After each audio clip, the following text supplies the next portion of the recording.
ভাই ভারতীয় টিভি চ্যানেলগুলো দেখলেই বোঝা যায় ছাগলে কি না খায়, পাগলে কি না কয়। ওই ইন্ট্রো ছাড় বেটা।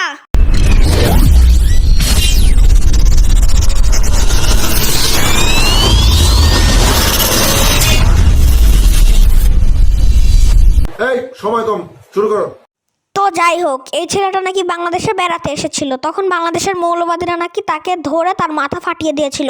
এই ছেলেটি কি বলছে আপনারাই নিজের কানে শুনে নিন একবার। কিন্তু যখন ওরা আমার মাথায় পাথরটা মারলো, আমার একটা কথাই মনে পড়লো, আমি যদি এখন না বাড়ি ফিরতে পারি বেঁচে, তাহলে আমার জল খাও, তুমি জল খাও, আমি বুঝতে পারছি, তুমি জল খাও। শেখ হাসিনা যখন ক্ষমতায় ছিল তখন আপনাকে কিছু স্পেশাল ডেতে এই ভাষণটা কাউকে ফোন দিলে শুনতে হতো। আরে ভাই, ইমার্জেন্সিতে আপনি কাউকে ফোনও করতে পারবেন না, এদিকে মানুষ মরে যাচ্ছে, কি একটা অবস্থা। এই সময় কম, শুরু করো।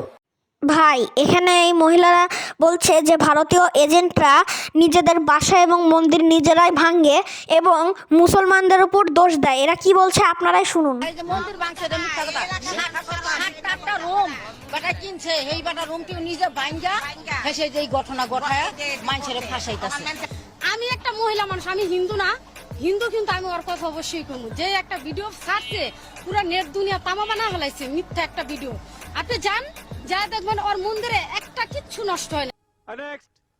বন্ধুরা, এবার হকার সামনে থেকে নতুন গান বের হয়েছে, চলুন শুনে আসা যাক।